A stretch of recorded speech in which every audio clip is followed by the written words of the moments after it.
All right, and we are live with My Whiskey Den. We have the essential worker, Mike, and Ben's going to be a rambling man too tonight. You're cheating. You're stealing my name. That's terrible. But we are lucky enough to have Blake from Seelbach on the show. We're going to jump into that, but we'll do the intro real quick because otherwise I don't want to forget it like I did last night for like 2 or 3 minutes. So let's get into it. 1, 2, 3.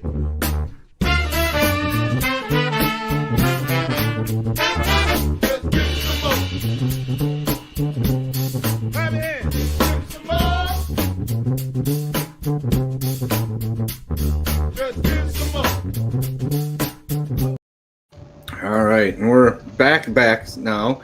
Before we start, a couple quick things. I want to say hi to Eli, Ice House, still in Canada. Mark, you're in there. Ed from Rockout Review. Arthur Lopez from down in Texas, he's back in there too. If I missed you, I will jump back later on. What are all you people drinking? Put that in the comments because I'm going to ask everyone here, what are you guys drinking tonight? I've got the Driftless Glen Single Barrel Rye, the T8KE selection. Mm-hmm. Very nice. Ben, what are you sipping on? Yep. I've got the rye and the Driftless Glen bourbon set up, and I've also pulled a little rimfire to have on hand.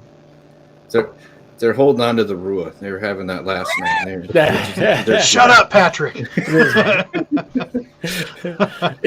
Is it not good though? Dear God, it's so good. We have praised the original pretty much since we had it, and then I tried the port the other day when I was, and wow.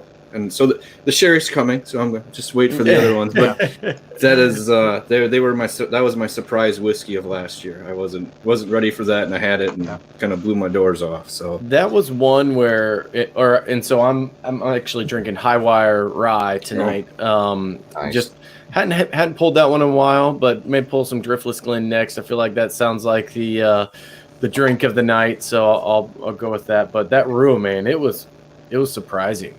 Yeah, we really did. Yeah.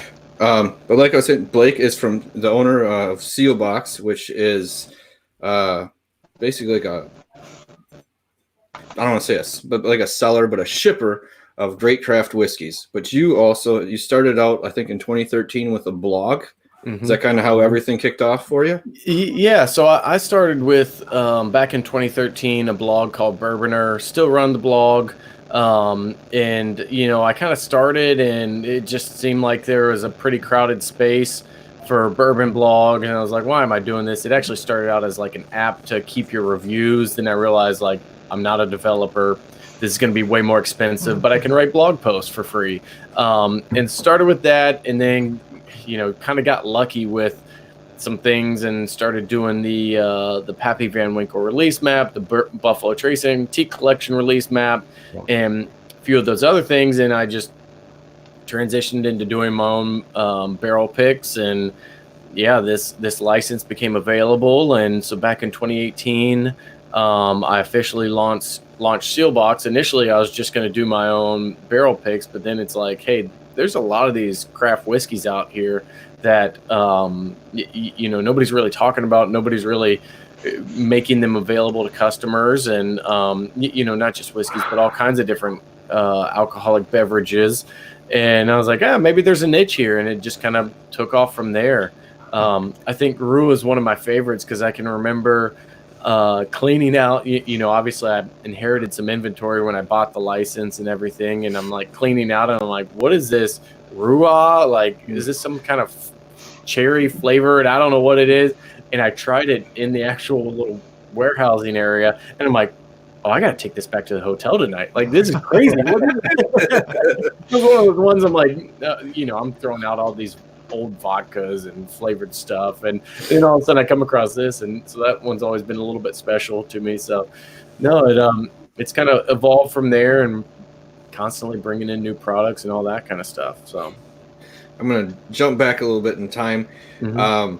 Even before that, was there a whiskey, or since you do sell other spirits, like an in particular one that kind of turned you on to like a path of spirits or whiskey? Like you said, Rua with this one's kind of special. Is there another one from the past that was like? Yeah, I mean, I think we all kind of have those. I'm sure everybody had Maker's Mark and this kind of stuff. But then for me, it was always like a Booker's or something like that, where I'm like, oh man, this is completely different.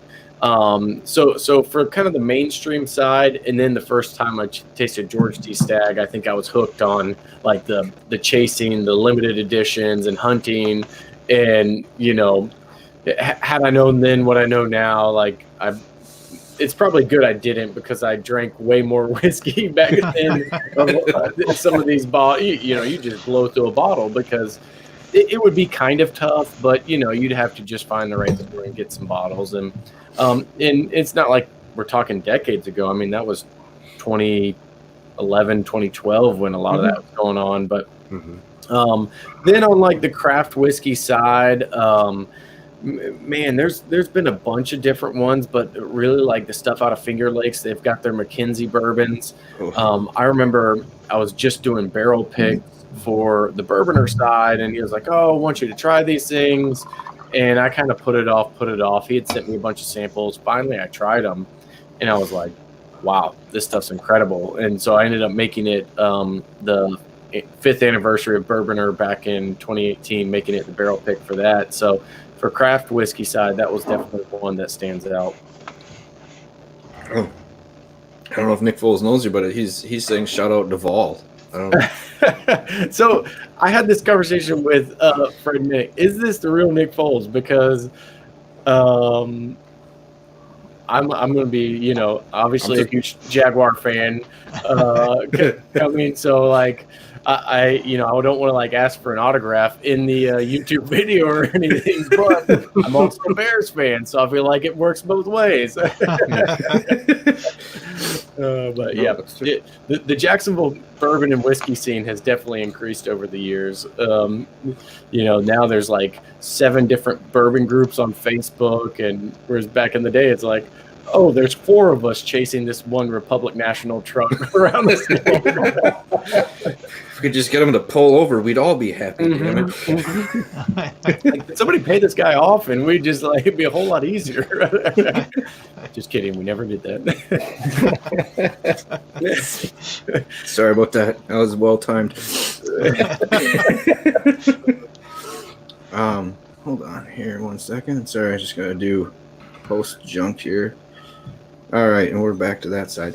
But yeah, but so like 2018 is when this whole thing kind of kicked off. So it's been pretty quick, and you have you're not just selective to, I don't want to say just whiskeys, because you're pulling vodkas and gins and rums. Because I know we got a privateer we're going to look at reviewing here pretty quick. Because oh my God, Maggie Campbell, I watched one of her live things on Instagram the other day, but a wealth of knowledge, the same thing as like Alan Bishop was when I watched him the other day. Just throwing tons of information at you. So do you get to go out to a lot of these places, the places you get stuff from? Yeah, it depends. I try to get to as much as I can. Kind of talked about it before we went live, where I have 4 young kids, so that kind of throws off the schedule a little bit. What I like to call business trips, my wife likes to call fun trips. Like, no, it's all work. But no, so I go to a lot of these places when I can. Especially if they're within a driving distance and I can kind of make it a day trip. That makes it a lot easier. Privateer's one I haven't been able to get to. Spirits of French Lick I haven't been able to get to, but 2 of my favorite people to just sit and listen.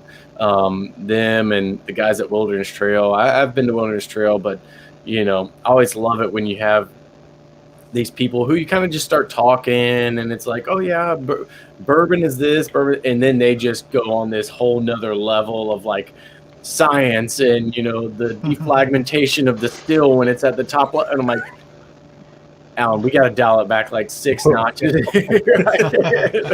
I can't quite keep up at that, but no, I mean, obviously the experience is part of it, and that's what I try to bring as much as I can with the Seelbach thing. Is you think about when you go visit a distillery, you tour, you have that connection and everything, and at the end of it, you're way more ready to try their product and to kind of understand their product a little better. And it's not just like, oh, well, it's too oaky. This is crap. You know, it's a little more to it. And I think we're past that some on the craft side because, you know, as you see with a lot of these reviews, plenty of these craft whiskeys are right up there with the heritage distilleries. So that's exciting to see. Yeah, and sometimes a far shorter time span too, which is like, there's a couple of you had that are like, it's only 2 years, and I'm like, fantastic, because especially up here in Wisconsin North, sometimes like you need 2 years. If you're doing rye, you might be able to hide like a little barrel note and stuff, or that kind of green note. But in bourbons, you're really not till you get to like 4 or 5. Does that kind of start to disappear a little bit? So seeing some of the other stuff in the country is that are like, oh, this is 18 months or 2 years, and you're like, holy shit.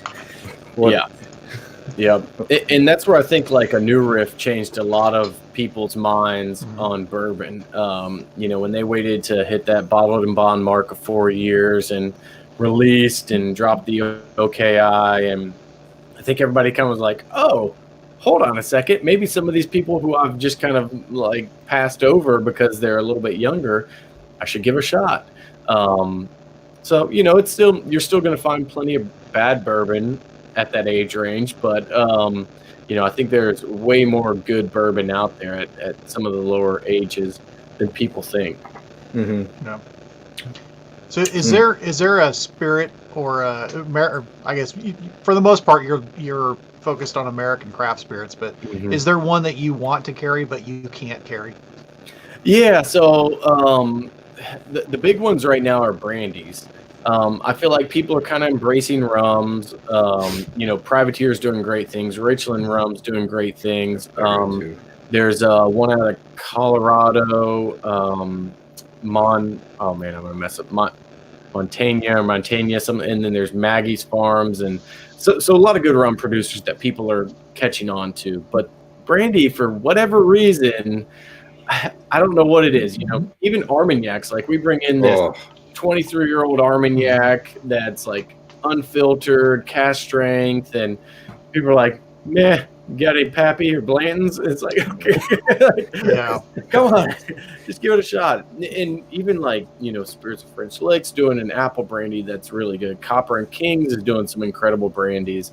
There's a bunch of California producers that have been doing it really longer than some of the heritage bourbon distilleries. You look at some of these guys like Charbet and Jackson Wineries, which is Jepson Brandy, and a few others. I mean, they've been doing it since the 70s. So it's just like, if you just tried it and drank it and said you like it or not, people would be like, oh, wow, this is fantastic. But then when it's like, oh, do you want to spend $50 on a brandy? No, I'd rather spend $100 on a sourced bourbon. So that's until you have it. Like the Armagnac and stuff is like, I feel like a lot of people don't know about it in general. Like they're like, I've never heard of it. I'm not sure what to expect. But when you mentioned the brandies, obviously that's huge up in Wisconsin. Like everybody does like 5 of those here. But I think we just had our first bottled and bond brandy that came out this year. From Ollersheim Distilleries. They're a winery before they were a distillery, and they're working the whole kind of the vintage idea. Like this all came from one section, all from 1 year, and that's what they were going for. And they did that. They had their first bottled and bond brandy or whiskey as well too, a bourbon earlier this year, and we got to sneak a cask strength taste of that, which was pretty good. They didn't sell it that way, but we got to taste the bottle of that one. That was pretty damn tasty. Sometimes those are like, are you sure you don't want to sell it at cask strength? I guess they wouldn't have the bottled and bond, but yeah, that's kind of the tricky part about this is like, while I am passionate about all this stuff, I want people to try new things. Like the business has to be viable at some level too, so I can't just go back buy like 4 casks of Armagnac and tell my kids to eat rice and beans for the next month because we got to sell through it or something. So it is kind of like you're always doing this balancing act, but I think more people are coming around to it, especially as some of these bourbons get harder and harder to find. People want values, and I think that's where some of the best value is right now. Yeah, well, I'm sorry. Go ahead, Mike. Sorry. Oh no. So because you talked about the Armagnac. I've got that one, and I'd been on the lookout for one that was maybe not necessarily age statement, something easier, more attainable to find, but it popped up, and the dates and everything about it were very appealing and personal, And so I picked it up, and I was like, okay, what was so special about this that the American Craft Spirits reseller decided to pick this one up? Because it's really freaking good. Yeah, and that's where so I got introduced to them from another friend, and they were thinking about doing a cask, and she was like, I don't know what they're going to do. I'm like, well, send me samples. And I tried that one at my house with a friend, and we had some to drink, and I'm just like, oh, so there was actually, that was the middle. So that was 23 years old. I think she sent one that was like 27 and one that was like 18 or 19 years old. And that 23, I'm like, all right, is this just really incredible, or we had too much to drink, or I went back to it the next night, and I'm like, man, this is incredible. Like, I've got to figure out a way to get this in. And I've been looking for a way to bring in some international spirits too, because I think that is kind of the part of expanding the craft. I never want to expand, like, we're going to now expand the craft to carry Heaven Hill bottled and bond. Not that it's not a great product, but it's just like you've got plenty of other places where you can go get that. And I think there's other retailers that do a much better job at that than I would. So that was kind of the thought process behind it. I felt like it fit with what we did. They were family owned.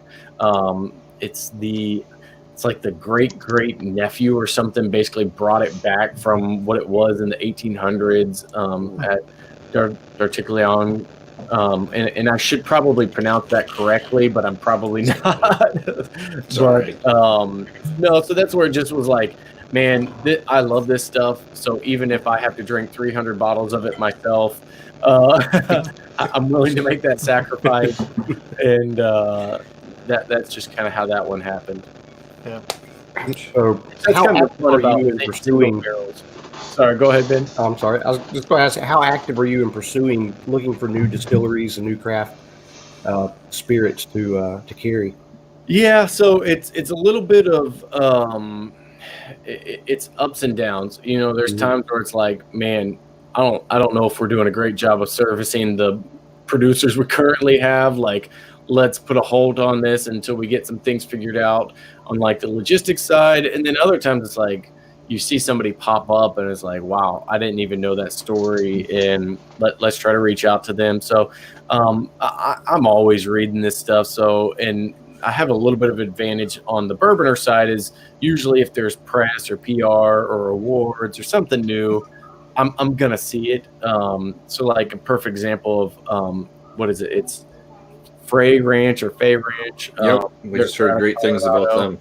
Yeah, so that's one where they weren't on my radar at all, and somebody was like, hey, do you want to sample a bottle? Yeah, sure. And I tried it, and I'm like, emailed them back like, I don't know if I'll review this on Bourboner, but I'd love to try to bring you into Seelbach. And so, it kind of happens organically through that. And most of it's just, networking. I'm looking at, I don't know how many posts a day on the Bourboner Facebook group to try to make sure there's no unopened bottle pictures and that kind of stuff. So I see a bottle pop up that I'm not too familiar with and somebody's talking good about it, I'll look it up and see if I can reach out. Somebody said Iron Root. They're one I'm trying to talk with as well. An independent bottler who is pulling some barrels from them that are actually really good. So yeah, it just, it's all over the place. Sometimes they fall in your lap. Sometimes you have to be knocking on the door for like 2 years straight. So. Don't give up, huh? Yeah. I actually had somebody who, they're not on yet. I'm bringing them on, but they're like, hey, they reached out to me and I'm like, could we set up a time? I know you're busy. I'm like, man, I've sent you like 6 different Instagram, Facebook, emails. Like, absolutely, we could set up a call. So, well, and I was, I think I'm surprised more people don't want to do that with you. With how if craft, you don't get very good distribution. Like even some places like. I know you do Driftless Glen, you did quite a couple of barrel picks with them and just normal releases, but like otherwise you're out in like usually like a 4 or a 5 state kind of area. If you're craft, you're not usually getting too far beyond that, at least for like maybe 5 to 10 years once you're into it. And even then you might only be adding 3 or 4. And if they go through you, what do you hit, like 30 plus states that you can be ordered just from? depending. Yeah, probably a little under that. Okay. Right now, actually. But yeah, and that's my sales pitch exactly to him is, but you know, everyone's got their priorities. Like some people, they just want to be in 5 states and that's it, not worry about it. And others, just for whatever reason, they don't. But I mean, I think it's a pretty good solution. But yeah, I do. Well, and that's one of those things where you get your name out across everywhere, and you know, it starts bubbling up in other places. Like if I go down to see Ben, I kind of want to go to, you know, like 2 or 3 distilleries down there where it's like, well, let's go see Great Reagan Road and let's go see High Wire and the other one that's right down in the same area. Let's hit up 4 or 5 people on a little weekend, you know. Where before it would have been, I just went down there to see Ben. You know, no offense, Ben. No offense. Just I was gonna say, was that a more boring trip? Is that what you said? No, it would have been filled up with fun, but you know, just saying, like, you know, all of a sudden you're like, well, you like, I always think when I'm going on vacation, even if it's a show or something, I always want to have like a reason to go someplace. Like if I'm gonna go out to wherever, down to Chicago or something, maybe there's a band I want to see, and do other fun stuff around it, but like have like kind of one mini highlight to it at least, not just like randomly showing up. So. And I think a lot more people are doing that now too. You know, I think originally it was like, well, if you go out to California, go to wine country, and it was like, well, hey, well, there's this cool new brewery popping up, and now it's like, oh, we've got a distillery. So you know, you see a lot of these places where you don't think of as like hot spots for tourism, but then you realize like they've got a ton of people coming through every year, and why would you not go visit a distillery if you're in St. Augustine or Chattanooga or something like that? So, yeah, that's sweet. Sorry, I switched over to some Lee Sinclair, just the normal version, not the super version that's out there. I got this one before that. But. I'm gonna step back 1 second and grab a bottle. That's cool.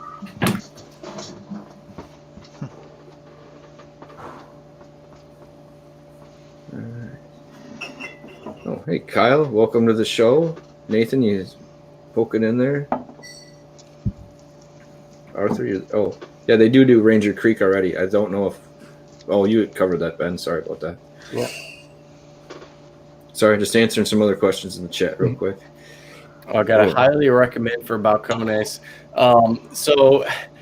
Thank you, coronavirus. I was actually supposed to be picking a private barrel from them March, and we're either going to do late March or early April, and then all of that just kind of stopped. I was going to go there, then we had a trip to Smooth Ambler, and then in April was going out to Nevada Distilling for Smoked Wagon Bourbon, and all travel is ceased. All barrel picks have to. But yeah, we'll get you on the schedule, but it's going to be some time. But no, they're doing a lot of crazy and interesting stuff too.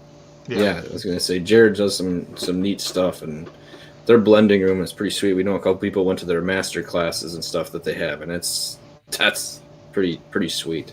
Well, I didn't realize like how many barrels they have. I think he said like 3,000 plus or something. It's a pretty ridiculous amount of barrels and what they have available with just different mash bills and all that stuff, which is exciting. You know, I think we're kind of we're moving away from craft being like that small still that can only do 1 barrel a day at most, and then you know the product's going to be 6 months old, and like a lot of these guys are, I mean, even Driftless Glen, you know, up by you, like they have a massive operation where I feel like a lot of people don't realize how big they are and how good they are. I didn't realize that there was a while I didn't realize they had like 5,000 barrels just hanging out. I was like, I glossed over me, and they're in my state. I had no fucking clue. You know, I'm like, I feel like I'm off the pulse totally. I'm like, but and I think I've had more of their barrel picks through you guys than I have their actual like basic releases. Because I went from like their young rye that I really liked, and then it was like, oh, then it went to like the 51 rye and the other rye. But I've only really had the barrel picks afterwards. Yeah. But they have been, those picks have been really different. I was gonna say, like, they've each had some really unique kind of character to them that I was like, you could tell, like, off of like what the kind of the basic one was, that they were really a unique pick that you guys went after. Like the one bourbon one, not the one I'm having tonight, but the one before, it had like a really kind of peppery punch to it, and I was like it was almost to the point where it was like it slapped you around a little bit, and I was like, I respect this one. Yeah. I like this one. I'm like, hunker down with it. I can get back into this a couple times, and it's still, but I'm like, it was something unique. And the other ones I know had a little, they like the one that had a bunch of black licorice in it. I'm not a black licorice fan, so I ranked the bourbon above that one in my book. But I was gonna say, I'm like, I totally get it. The layers, it's more complex. I get it. And I'm like, I'm totally with you. I just don't like black licorice much. That's kind of the fun part to me, is like, your taste is your taste. Like, I'm never going to say I like something just if it tastes bad to me. But, you know, it's like, you can appreciate what it is, but I don't like it, which I think, Ben, I think you held up the rimfire. Yeah. So for whatever reason, smoke, like, I love barbecue. I smoke on my almost every weekend, but smoke and whiskey together are not my favorite combination. People are like, oh, have you had like brimstone, rimfire? I'm like, look, I can appreciate them, but if I'm going to pull a bottle, it's not going to have smoke in it. Like, I'm going to have smoke in my food with my bourbon, but you know, that's kind of the fun of it too. It's just finding what you like. So do you typically lean more bourbon as far as your main interest in whiskey? Yeah. It's pretty much, you know, 90% bourbon. I do have a rum shelf. So this is just kind of what I'll keep at the house, and then a cabinet, and then I keep most of my stuff in my office. But it's primarily bourbon. There's some rye, and I feel like that's an automatic. But I've just never quite gotten into like the Scotch, or if I'm going to step out of the bourbon rye, you know, kind of American whiskey thing, it's going to be to a rum or an Armagnac. I'll tell you one, if you're interested, there's a distillery in Texas called Real Spirits, and they're doing, basically it would be like an American single malt, kind of. Okay. And I've had one of their single barrel bottles, and they're freaking outstanding. I mean, kind of puts you in the mind of a little bit of Irish, but it's absolute dessert in a glass, and just delicious. But they're a large brewery, but they've got this one small distilling room. And that's the one. It's like around the back. It's just like caged off, like in a shed. Can you hear me? Yeah, we got you. Back. Oh, okay. For some reason, it just froze for a second. No, I googled them really quick so I can. So they're a brewery as well. Yeah, they're primarily a brewery. The distillery is really small. It's almost like tucked in a back room, just a small still. But they're doing some amazing things. You'll probably hear from some of these guys in Texas in the chat that are going to talk them up. But they would definitely be one. For me, I would love to see you carry those guys, because to order or pick those, that would be amazing. But that's where there's something about brewers, I think, just because they understand the fermentation process so well, and I think that can be a little more of an art, or at least harder to kind of to manage and finesse than the distilling side. You know, making your cuts is kind of it's a little more straightforward, I think. You know, I'm probably going to have a distiller in the chats or the comments that says you're an idiot, you don't know what you're talking about. But for whatever reason, brewers seem to become or make really good distillers. So I always like seeing that pop in there whenever you got a brewery that's like, hey, we could also take this one more step. And they were probably already doing the first two steps for someone else. Yeah, right. It's like, well, no, we decided we can do our own too, because we have a couple of them up here that are like, yeah, well, these people do the first two steps, we'll distill it at our place, but that saves on costs, so I'm not going to argue with that. Well, we have a local distillery here, Manifest, and they share a building. It's sectioned off, but they share a building with the brewery. So a lot of times, if they're trying to do something and they need to lauter the grains, or the brewery just has a bunch left over, they'll ship it over to Manifest, let them distill it, and throw it in a barrel. And that's been some of my favorite releases from them. So. That's always neat when that happens. Yeah. I'm sorry. Sometimes it's like happy accidents. Yeah, yeah. Although sometimes I had a distillery who they're like, "Hey, we got these barrels." It was kind of one of those happy accidents. I'm like, "This is incredible! Like, I'll buy whatever you have of that." And they're like, "Well, we only got one barrel of it. We just tried it one day." I'm like, "Well, dang it! It's 6 years old. I wish you would have tried that for several more days because we're not going to have a lot of that." Or more of that for some time now. Yeah, we'll see you in the next decade, damn it. Yeah. Exactly. When it pops up, get a hold of me again. Don't know where I'll be, but here's my cell and give me a shout. So let's say I'm all new to whiskey and or to your site. Mm-hmm. Where would you direct people to go to find something? Yeah, so new to that, I think you need to start with something a little lower proof. So Chattanooga whiskey, they have their 91 proof. It's all distilled by them and everything. I think that's a great starter. Some other low proofers. Actually, Driftless Glen has a 92 proof bourbon and rye. That's pretty good. I'd say start there, kind of understand it. If you're into whiskey and just new to the craft world, I'm going to probably send people to like a New Riff or something like a Spirits of French Lick, and let them try that. But it just, it all depends on the person. It's what have you been drinking before? What do you enjoy? What kind of notes, if you had to choose, would you like? And all that kind of plays a factor with it. So, but, to try to take somebody who's been drinking wine and send them to 120 proof bourbon is probably not going to be the route that they will enjoy. I'm sure there'll be somebody who's like, "Oh yeah, I love it. It was great." And it's like, well, did you actually drink it though? Or so is there any chance you guys would do sampler packs just to show a range?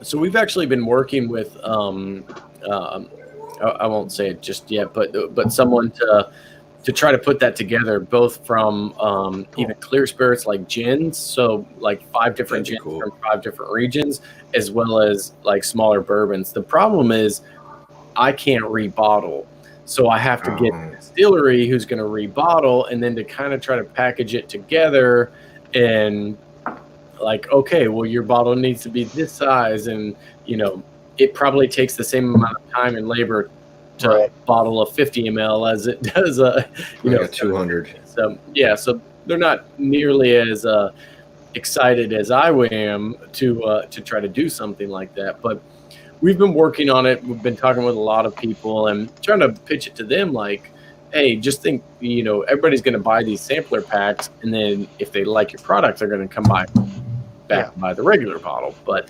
that would be the idea of just to maybe hit like different regions or different styles or something like that. Like, I mean, I'd love to have a sampler pack of like, here's a single malt, here's a rye, here's a bourbon, here's a high rye, here's, one other, and have that available. And they all be at like a similar age and proof, or do something based on age. Here's a 4, 5, 6 year bourbon. But yeah, sometimes my ideas and pitches, they're like, nope, that sounds like more work for us. We don't want to do that. but from the consumer stand, I gotta agree with you, because it is nice to kind of like with Caval around here. They sell one there where it's like 3 200 milliliter bottles, and I'm like, well, you got me. And like you said, if I like one of them, I'm going to go back and snag a giant one, if they got it. But I was like, just, I don't know, more flavors, more taste, more chances to try something in a shorter time frame. Or if you're just having a couple people over, it's a good way to be like, here, let's see what we want to invest in. On Fridays, I'll go over to a couple people's friends' house. We'll have like 5, 6 of us. And, my one friend and I will primarily get the whiskey. But we'll be like, let's try this. And all of a sudden, you'll find one that everyone likes, which is tough because we ended up having, me and him are the only two that will do Isla. One person is Irish guy, one guy is bourbon guy, and one guy is rye guy. So it's like fucking crapshoot of shit. Getting all of those, on the same page. It was like, is there one that we all agree upon that is like, or every now and then it'll be like, this is too bad everyone else. And that's where it's like, I get it from the consumer perspective too. On some of these, it's a $50-$60 bottle, and I'm asking to step out on a limb for $50-$60, and then it's like, oh, but I hate this. And so that's where I think the small bottles would be really beneficial for that kind of stuff. But we'll see. We did make a little bit of progress, so hopefully that momentum continues. But with craft, I don't think $50-$60 is a bad investment. I mean, you're gonna get a dud every now and then. That's just kind of the way it works. But I mean, in general, if it's something decent, I don't feel bad about paying that much for it. When you're getting to that mark, because with a lot of other things, you're kind of paying that much anyways, like if you're going to look for, if you're just going to look for a scotch instead of a bourbon, shit, you're in the $50-$60 range before you even walk into the fucking aisle. It's just, this is what you're spending. So you got to kind of look into it a little bit, but I don't know. I don't think that's terrible. Now, I'd say the overall bourbon market in general has benefited craft, because you think about 5-6 years ago, what you could tell people was on the shelf for $50 compared to what's on the shelf today for $50 from the big distillers is, 6 years ago you could say, hey, go buy a Weller 12, go buy a Blanton's, go buy, a Booker's, and they're all the same price as this 3-year-old bourbon from this local distillery, if not less. Those days are gone. And whether we love it or hate it, those days are gone. And so now it's like, all right, what's on the shelf at $50? It's more random, and some bourbons that you may, people probably spend that much on Weller Special Reserve these days. And so that's a much better sell if that's who craft is competing against. But, several years ago, that wasn't the case. So, plus with craft, I was going to say, a lot of people will get into the backstory of what it is, and that's what I like about your website. Whenever you're usually putting something up, you're giving like a backstory to it, if not like a link to the blog about something you did with it. And once you start getting that story of something, it adds like a whole nother nuanced like level to it, where you're like, whiskey nerd. Yeah, I want to explain that to everyone. Like here, like with the Jimmy Redcorn, I was like, I think I rambled for like 15-20 minutes about the whole damn thing, because I'm like, the process was amazing. Like you saved a whole grain from like 2 corns, and then this happened, and they went out to the field, and then they had to have people come hand pick the thing because the fucking equipment got stuck in the mud. And I'm like, and then like, it grows the excitement of what you did. I'm like, this is what someone did to bring this here because they thought it was awesome, I think that's what you're missing at some of the big distilleries. You're like, we just blended this, and here's the thing. They can have a story, but it's not quite as I don't know. It's some of the stories are good, but it's just like that one. Like so my wife and I went to Highwire, and they had just huge vat of dried Jimmy Red corn, and we picked it up, and you break it in your hands, you smell it. He talks about the two cobs that they brought it back from, and my wife is not a bourbon drinker at all. After that, she was like, man, this is kind of good. And it is, because you embrace that whole story, and that's what's exciting to me, is like getting a little more behind it. And it's like, well, what happened at some of these larger distilleries? I don't know. Maybe these barrels were in these top corners of the warehouse and we forgot about it, or and some of them are doing interesting things, and I shouldn't be that kind of flippant about their stories, but the stories are just different.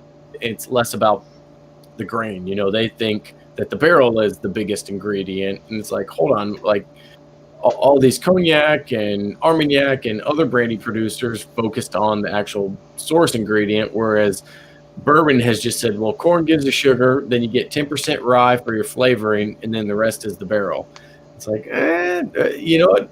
Yeah. That works because some of the best bourbons I've ever had are from that formula. But what if we brought it back and said, yeah, a lot of flavor can come from the grain as well? Yeah, especially when like there was a section where there were, I don't know how many people were using just the yellow dent corn, you know, like Yeah. and then like, and now everyone's like, hey, look at this neat thing. And who do we have to review, Ben, that did that crazy rye finish? That's by you. I'm sorry, my brain froze up. Is that 6 and 20? Yeah, 6 and 20 The did heirloom some rye? Yeah, an heirloom black rye or something. Yeah. Crazy for what it was, and I'm like, just to hear the story and how you get there makes you kind of excited about what it is, even if it's it was good. It was really good, but I'm like, it builds on the experience for me at least, and I feel like you guys kind of play into that pitch and that ballpark of it, where when you're getting it, you're like 2 times more excited than you would be if you just went to the store and you're like looking at the shelf and you're like, I guess we'll take you, you know, like It's well, like, all right, whose grandfather had a pre-prohibition recipe? Okay, this one. Like, we've heard that story, but there's so many other.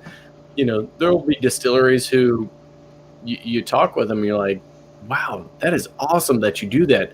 Why are you marketing that you're the first distillery since Prohibition in XYZ city? Like that's not the exciting part. It's the fact that you're like growing your own grains and milling them and fermenting. And it's like, whoever's giving you marketing advice, don't take it anymore.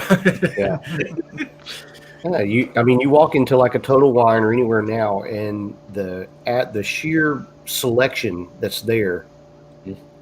What's going to make you stand out? Why am I going to pick this bottle? And for me, more times than not, I've gravitated towards, I'm leaning more towards looking at craft than I am, a big distiller or something. But kind of what is your story? What are you pitching? Are you using a special grain? Is there some kind of heirloom or varietal that sets you apart that I want to experiment or try?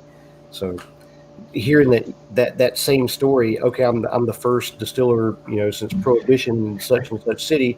Okay, you and 500 others, for their same city, and that's my favorite quote on that is like, I never realized how many granddads had their original recipe at MGP because of whiskey that has come from that, which was families passed down from generation to generation. Everyone just seems to have this like 1% difference than someone else's. It's fucking weird, man. Yeah, that's what. Who was it? There was somebody. Well, I remember who it was. I won't say it, but they were like, yeah, our recipe is 26%. Like, do you mean 26 or 25? Because or whatever the high rye at MGP was, they're like, it's around 26. So exactly 26 or around. Like, basically, just like trying to say it's not MGP, but we know it's MGP. Yeah. We run into a couple people like that, where it's like they just didn't want to admit they sourced for a bit. Yeah. Like earlier on, I'm like, hey, just tell people, hey, we opened up. We had to source for a year or two. I got one place up here, Hatch Distilling, that they bought a bunch of barrels from a place that was going out of business, and then they're sourcing their rye for right now. But come December, around that time frame, they're going to be releasing their own stuff. I'm like, well, what did you expect someone to do? Why be mad at you? Especially if where you sourced it from or what you picked is decent. At least I know you're having a good flavor profile. Yeah. When you get to release your own, it's don't be ashamed of it. I mean, that's pretty much what everyone had to do. Yeah. And that's where, we have blenders on Seelbach, and I don't understand why people try to hide that. Like, that could be the most opposite of what the consumer wants these days. Like, embrace that story. Like, blending is an art form. Hell yeah. Like there's something to it. I mean, you look at like a Joseph Magnus, like they master, and I got a chance to sit with Sorry, 1 second. It's all right. You know how that works. The kids come in like, okay, Yeah. why are y'all not in bed? But So- no, like It's a parent teacher conference. Going yeah, on. exactly. But no, like the masting, the blending is just like something that can be mastered as well. And like, let's talk about that. Like, don't try to talk about some other story and hiding the fact that it came from MGP. Like, especially when you got people like, oh my God, High West and a couple other places. You're like, shit, man, I'd rather have you blend. Don't even worry about getting into your own shit, man. I'm actually, totally don't happy. Yeah, don't. Yeah. I'm okay with you doing what you do. You're just stick to that shit. yeah, no, that, and that's kind of the part where I don't know. Maybe I like to think that the enthusiast crowd has had a little bit of pull, because I think more people are embracing that and talking about that, and less less ashamed of the fact that they did source it. But I mean, we still see some of these MGP barrels where they'll fetch an incredible price tag. And so hopefully that'll make people be, I don't know if that'll make people be more truthful, but at least kind of embrace it a little more. I always look at like the smooth ambler method of, hey, we have this Old Scout line. Old Scout will always be sourced, and we're making our own, and we're going to put that under another label. I think that's a nice way of doing it. Yeah, and that's like this. People obviously liked it for you to buy it for 2-3 years while you were getting your stuff out there. So we're not going to just dump it. But like we're obvious. Our flagship moving forward is going to be this, rather than what that is. So, well, like a Chattanooga, who they did that, and they basically like just cut off the 1816 brand, which was sourced. And I was thinking, like, why are you doing that? Like, people know the brand, people love it, people drink it, they like it. And then I tasted their stuff that they distilled. I'm like, okay, I get it. Makes sense. I take back all my negative comments. Now, with everything you guys get from different places, how much of that do you warehouse there? Do you warehouse everything you like purchase like someplace there to be able to ship it all quick, or some of it may be coming from a distillery? Distillery. All of it, from a legal aspect, all of it has to come to us. So yeah, would be nice if we could do that and probably save us some time, but no, it all has to come up to DC and hang out there for a little bit. So yeah, that's the fun. That's the nitty gritty, when it's like, it's fun to talk about the different ones we bring in. Then you get to that side, it's like, oh man, this is just fulfillment and logistics and everything like that. It's a whole lot less interesting there. But I mean, I was gonna say, with a couple of the releases I know you guys have, some of them you get like an email for, like, hey, we're having this pop out, and I'm just how good is it to feel like once you find something you think is neat and a little unique like that shit sells out like in that day? Oh yeah, no, I mean, it's huge, and it's a good problem to have at times. Like we had our new riff pick that sold out in like 4 minutes. I think it was something crazy, and you don't see that. And I'm getting some angry emails. I'm like, I get it, but I don't know what to tell you. Like, this is the first time this has ever happened. Like, all of our other barrel picks are still available. We've got 10 or 12. You can go try one of those, but when it sells out, it sells out. Like, I didn't get mad. There was one day we were talking about something, and I'm like, oh, did you see this came out? And I waited to get home, and it was gone. I was like, son of a bitch. I should have ordered it at work. But that's on me. I didn't jump on that right away. That's not your fault that I was like, I'll wait. Somebody told me that, a barrel pick typically has 220 bottles and that I should have released all of them. I'm like, if you think I would not like more sales, you are very confused. I sold every bottle I possibly could. Like, I told my brother he may get one. He doesn't get one anymore. I'm selling it. But, it's a good and bad thing, because I have some barrels who I'm like, wow, this thing's special. It's exciting. It's new. It's good. And it's going to be a great one. And then, I sit on it for 6 months. And then I have other ones where it's like this new riff one where truly was delicious, and I love the barrel, and it sells out in 4 minutes. So it's you never quite know with this thing. New Riff seems to have a little more of that love from the enthusiast community, so that's exciting. But with other ones, it's like, okay, now you trusted me on the New Riff. Now when I tell you that this is a profile that I think you'll like as well, try that one too. So that's the idea. Is it's like you have to slowly build that trust with the customer and point them to new things. And I'm not going to be like, hey, I know New Riff sold out. Now come try this craft vodka. Well, that's not the sale pitch. That's when you get into that I don't know, like duality with the person selling it and you getting it, where you basically was like reviewers too. You find someone that has a profile that's similar to yours, and then when you listen to it, you're like, shit, I'm gonna get a bottle of that because you like it. And we're about 85% of the time on the same page is what we're talking about. So I was gonna say that's exactly what you're doing. They're going like, trust me with this, you enjoyed this, most likely you're going to enjoy this too, unless it has black licorice in it for me. And if you hear black licorice, you just know for sure that you are not doing it. So that's my thing with like ratings and everything is even on like the Bourboner site, like I stopped putting a number on it because I just couldn't get, like, I know my taste but I know my taste is not everyone else's taste. So I'd say, here's all the flavor notes. Here's kind of my conclusion of it all. But at the end of the day, I mean, I look at like a Wild Turkey Master Keep Rye, and I just did not like it. But there are so many people who had it rated so high that I was like, well, to each their own, I guess. No, I'm with you on that one. And then you also get into the like with just about that, where then I start thinking about, well, how much different is it than the Wild Turkey 101, and is it worth the difference? And I'm like, no, it's not. No. Well, that's what I did side by side with the Master's Keep, an older 101 rye and a newer 101 rye, and I'm like, the older 101 rye wins. The other two are kind of like, take it or leave it.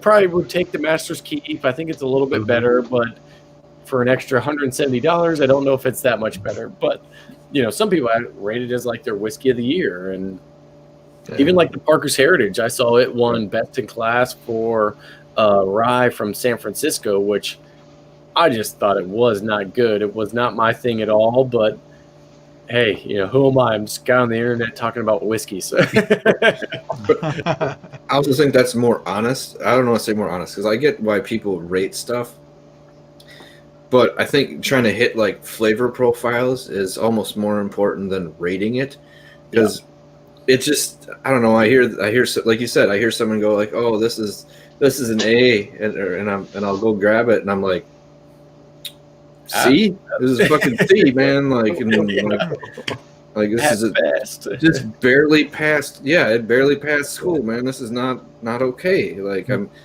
maybe it was just what they had to eat that day and stuff. But I'm like, getting the flavors kind of nailed down, and we try to do that more so than being like, oh, this is wonderful. This is not. Every now and then we'll be honest, like maybe it should be in the barrel like 3-4 more years, or something like that. But like ways to kind of like improve it a bit. But like just getting the flavors out there to be like, so when you listen, you're like, that's not me, or like, like I can follow this. I can follow this down the path. So I think that's a more honest way to review stuff.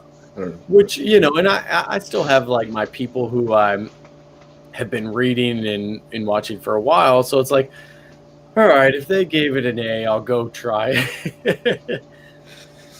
But that's kind of the fun of it. It's like, well, I don't think we're all in this to try to find that one bottle of whiskey we want to drink the rest of our life. I think we all kind of enjoy the tasting new things, trying new things, in that side of it. So that's what keeps it fun and exciting. So in trying new things, give you a chance to plug here. What are some what you consider real gems that you've got on your website that you're offering right now that you would want to recommend to people to check out? Yeah, so I mean, that was a great setup. I was just typing in the private chat to Ben, hey, will you ask this question? Just kidding. No, but so my biggest ones on the site right now that I think people need to try are, one, if you into bourbons and whiskey, I think the Spirits of French Lake Lee Sinclair barrel pick is a great one. We have the Rua, the Seelbach pick, which I think is really good. And then the Privateer, which we kind of touched on a little bit earlier, but man, Privateer is just doing some incredible things. And that thing's it's like vanilla frosting cake. Those are 3 barrel picks. If you're looking for like a rye or something like that, we actually did the first barrel pick from Traverse City. It was a rye, the first barrel pick that was of their own distillate and not the MGP. So that was really exciting. But yeah, I mean, if people are looking for like suggestions, feel free to hit me up. I'm always interested to talk whiskey, but those are probably the ones where I'm like, if you want to give craft a shot, that's a great place to start. So yeah, I'm not agree with you on the at least the 2 of them that I had, and actually I've had all 3. What the hell am I talking about? Yeah, those are all really good ones. I haven't had the barrel pick of Lee Sinclair, but I was gonna say just from the normal one, I can just imagine kind of what happened with it, kind of bumping up the proof on the way it was. So yeah, it bumped up the proof. It added about a year and a half, little over a year and a half of aging to it, and Alan Bishop is just the man knows what he's doing. There's no other way of putting it. He's like a wizard.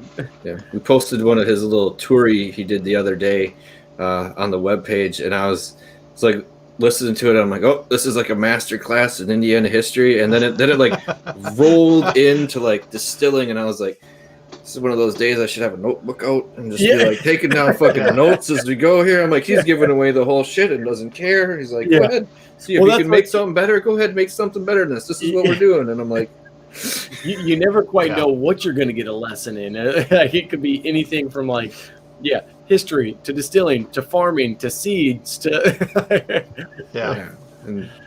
that's pretty good. So in your industry with the distribution part, what do you want to change most about it? Yeah, I mean, so there's a lot. I mean, I think the 3-tier system works. It is good, but just like shipping laws in general are completely antiquated.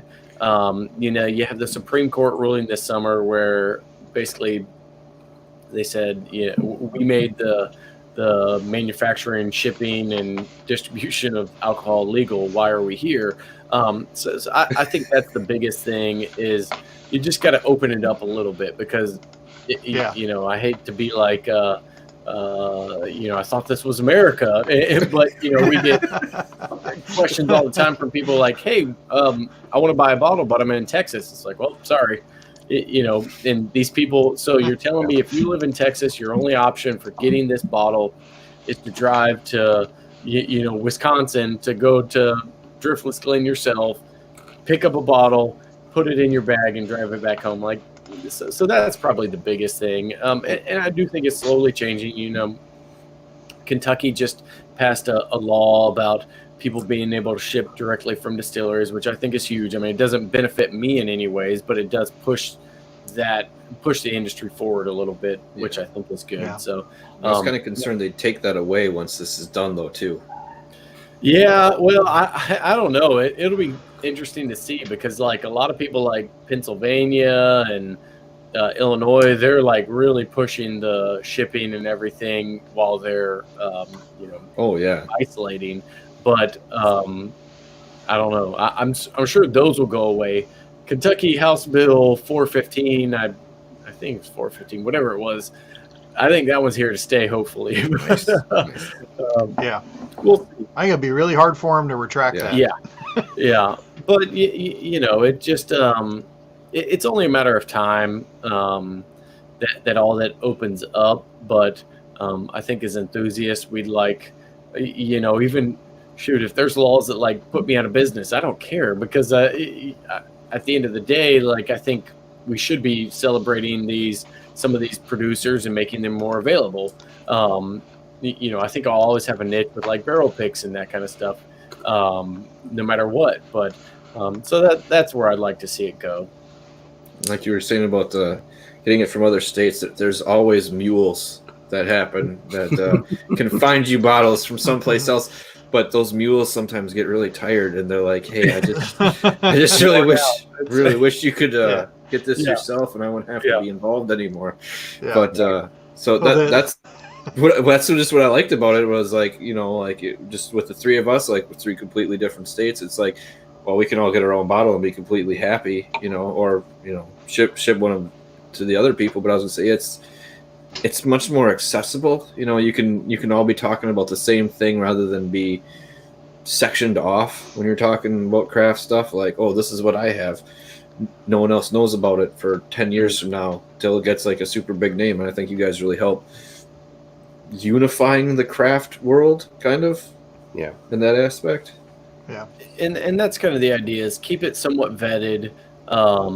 While we'd love to carry every single craft producer, that's just not my goal.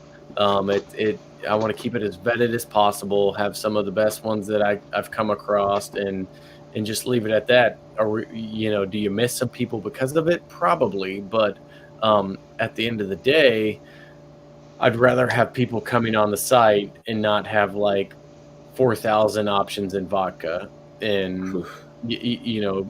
And it's like the whole Sky lineup at the shelf. It comes in whipped cream, cherry, strawberry, grape. Yeah, that's the thing. Like, you know, there's been a lot of other distilleries that they focus on it, and then all of a sudden it's like, oh, well, come find the bottle that beat Pappy in a blind tasting. It's like, okay, but the last 12 bottles you sold us beat Pappy in a blind tasting. So, but. No, that's the fun of it. There's always something new. There's always, you know, barrels are getting older. There's more craft producers than ever before. And so who knows what, you know, next year may hold. So we're starting to get to some of those places in a lot of states where you're getting to that kind of 10-year mark or getting close to it from when they opened. So you're getting some really unique stuff. I know here there's 2 or 3 places. Great Lakes has got a 10-year single malt. J. Henry and Sons had their anniversary. It was like 5 to 9 year blends. This year, I'm like, you're starting to get to like where it's going to be like some pretty interesting stuff that I already thought maybe some of these places might be competing with Kentucky or some other places, but now you're going to get like a real nice comparison between it now that you have something laid down that long. And there's a lot of places kind of hit that 7 to 10 year area right now that I think is really exciting for the craft distilling world. Yeah. I had a distiller who sent me some samples a couple weeks ago, and we're talking about bringing them on. And he said, you know, I got this unnamed bourbon. We just laid it down about 6 or 7 years ago, and we don't really know what to do with it. It's not like our regular mash bill. And he sent it to me, and I'm like, man, I will buy whatever bottle you have of that. Like, it was just so good. And then so we did this thing with ADI about doing like a survey with the top 100 distilleries of, hey, how much are you producing currently, or how much did you produce in 2019? How much do you plan on producing in 2020? What are your oldest barrels? And a couple other questions. And I can't tell you how many producers replied with 5+ years on their oldest barrels. It's like, well, that's pretty exciting. Yeah. That is much different than what we were at a little while ago. Because I think it took time, you know. At first it was like, hey, we got to get to market and we can just sell based on the fact that we're craft. And it was like, hey, there's a lot of terrible craft whiskey out there. We got to do something different. And then people are just laying more and more barrels down. And we're kind of coming to that cycle where it's like, oh man, we've got a lot of different options with some age on them. So that's exciting. Well, I think we've seen this whole huge whiskey boom, and especially with bourbon and other spirits. I kind of feel like we're getting ready to kind of kick the door in on a new golden age, if you will, of some really good aged whiskeys. Because I mean, you've even got lines like Baker's that are now coming out as single barrel editions. You know, when I start seeing things like that, I'm like, okay, these companies are building enough stocks. They're getting age on stuff. And then you've got the craft distillers that are now starting to really hit that age mark. And I think the next several years, we could really see some very excellent whiskey start to hit the market from, you know, a broad range of places. And yeah. Yeah, Ben's just giving me all the softball questions, so I'd like to plug a Bourboner article that's going to be running soon.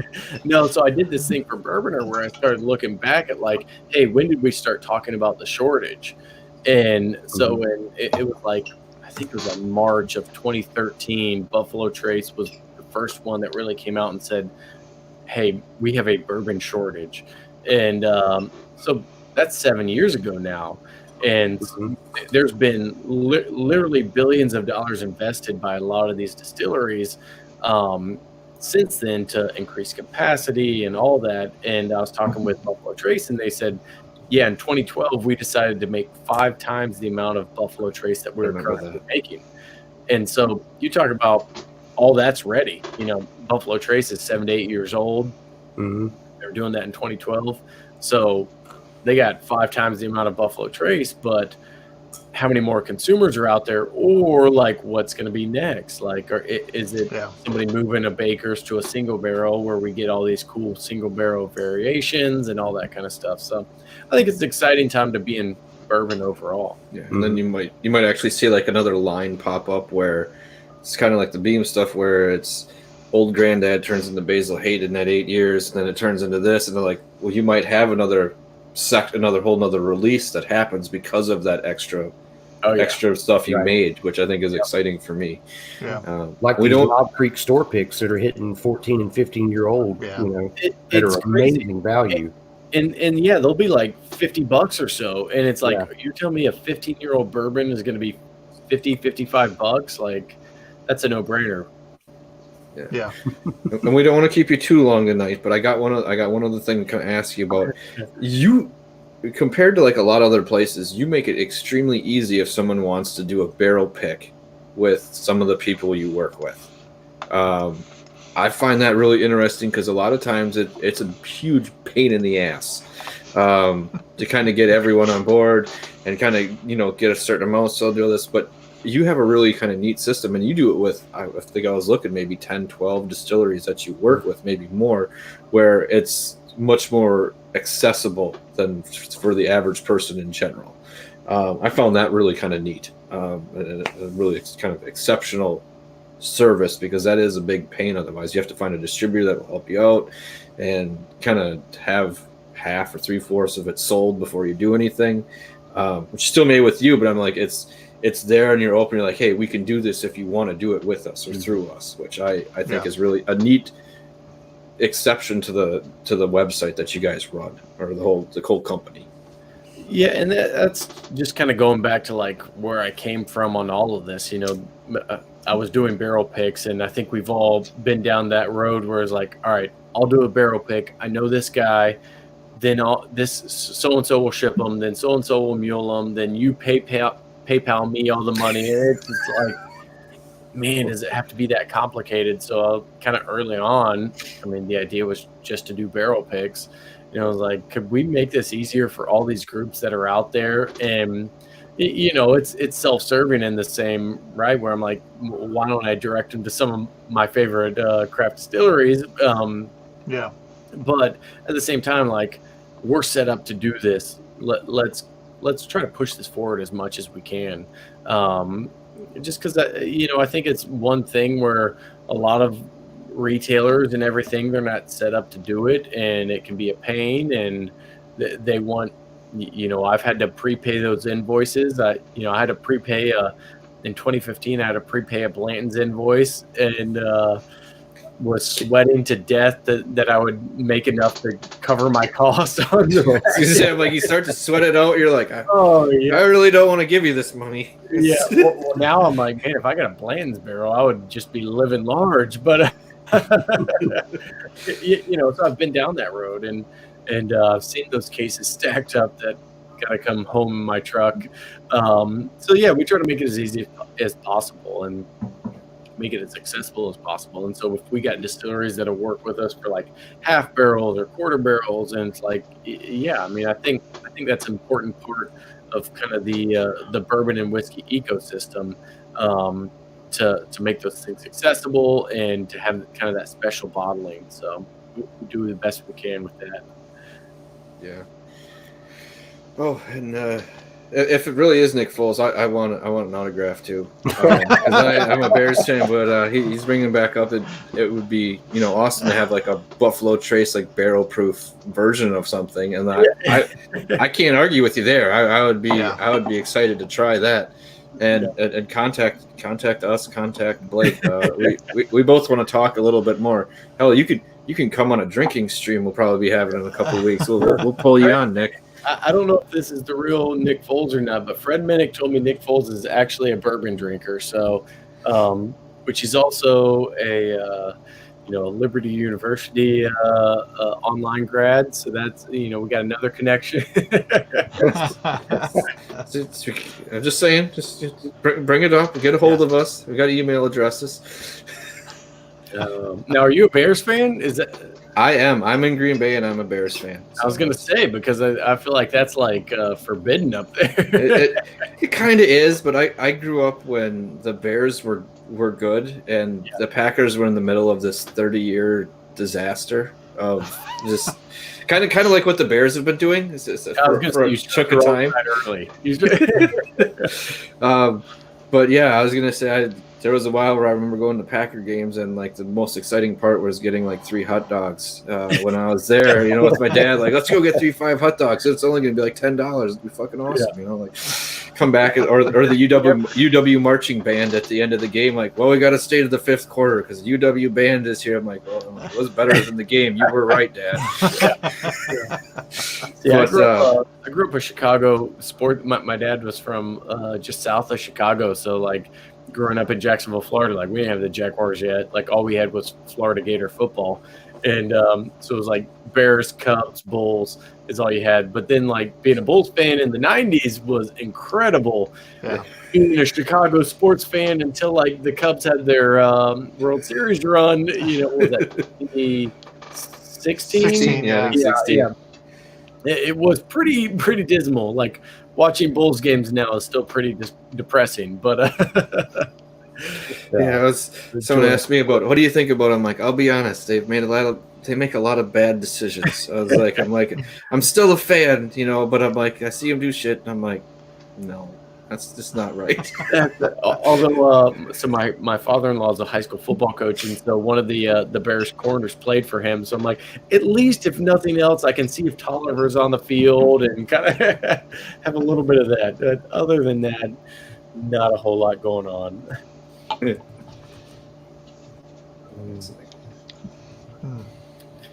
Oops, sorry. Nathan Clark, you see that question? I could post it. I don't know. We'll look. We'll see. He's just getting excited. He wants to get some from someplace he can't. Yes, that's right, Texas. A whiskey and Seelbach selection. I think it should be done. I mean, I don't want to hold y'all to a distillery right now, but I think it definitely is one. It makes a lot of sense. Yeah, we can handle that. We still have to mule it to Nathan. He's in fucking Texas, so he ain't still ain't gonna get shit anyways. He can only get 2 bottles anyway. Yeah.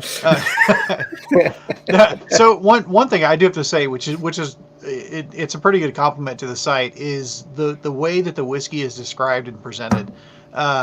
There's things that I never would have tried because I can't get it in my state or even just my city and having to go out.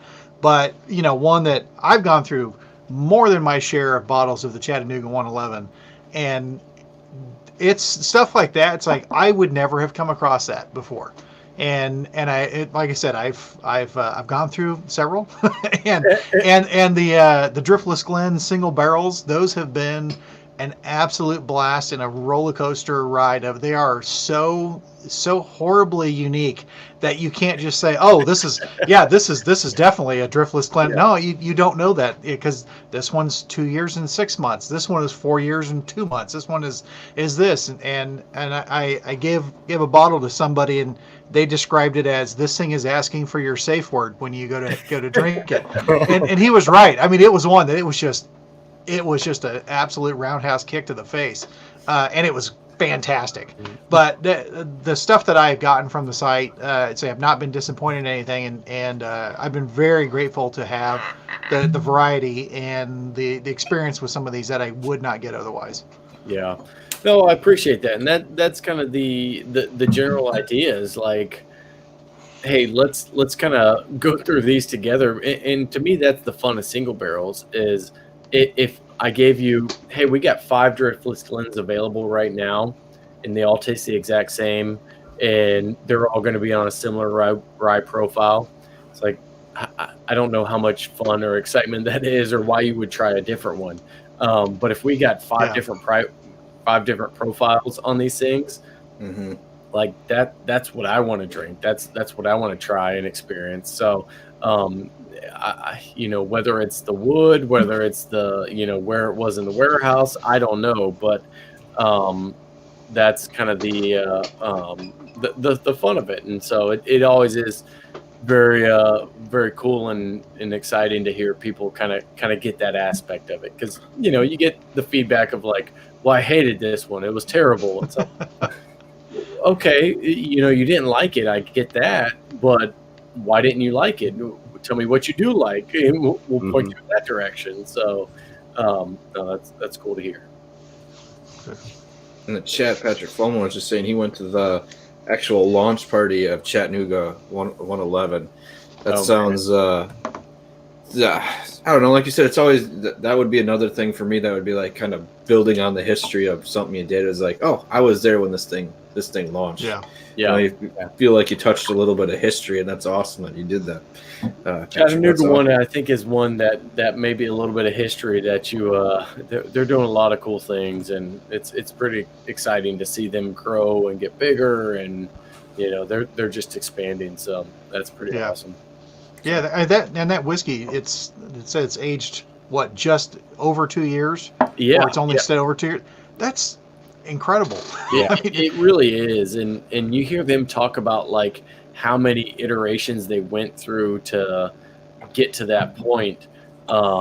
It's unbelievable, really. And he talks. I think, what is it? It's they have it on the bottle. I think it's like the Chattanooga number 16 or something. That was like the 16th different mash bill that they tried to make it work. Or it was something crazy like that. And so it's like, why would you not want to embrace that? And how good is it at 2 years? What's it going to be like at 4 and 6 years? Yeah. And going from there. So no, that's a fun one. That's sweet. I don't know, but we're rolling into an hour 20, kind of hitting the range maybe where we want to let everyone go. We don't want to hold you up too much. We know how much excitement can be going on in everyone's life right now, Blake, and it's you only had the one interruption, so that's pretty good. There's been a time or two. Like I don't have anything planned until golf at like 10. No, we can do that too. There've been some other streams that went for like 10, 12 hours, but I don't know. I don't really have to work tomorrow. But with everyone tonight, this has been fun. So I appreciate y'all having me on. No, well, thank you for coming on. We really appreciate it. That's kind of what we've been trying to do, is kind of bring people actual stories in the whiskey industry.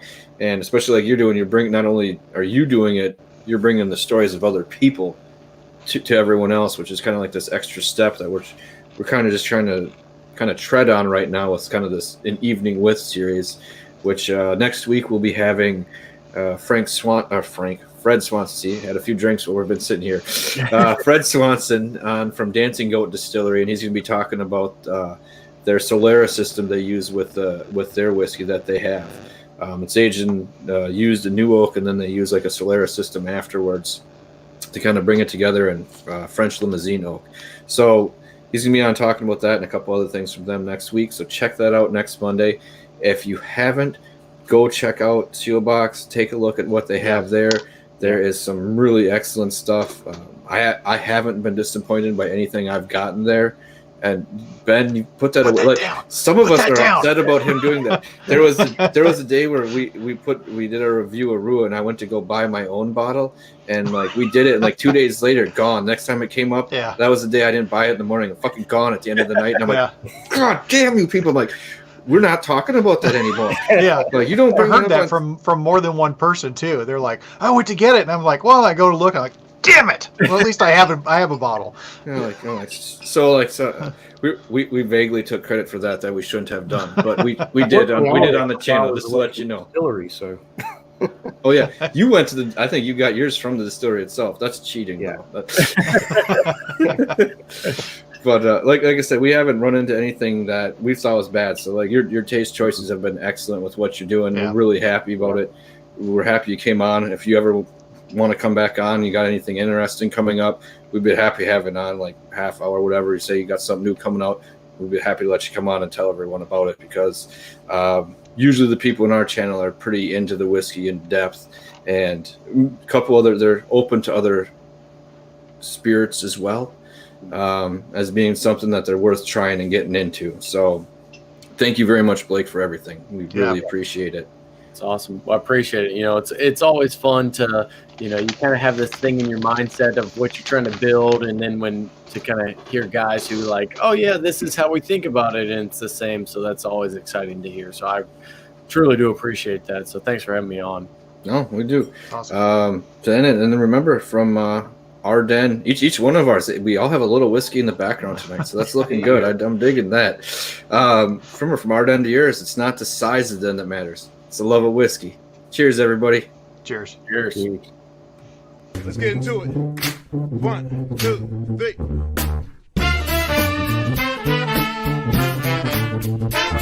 Let's get some more.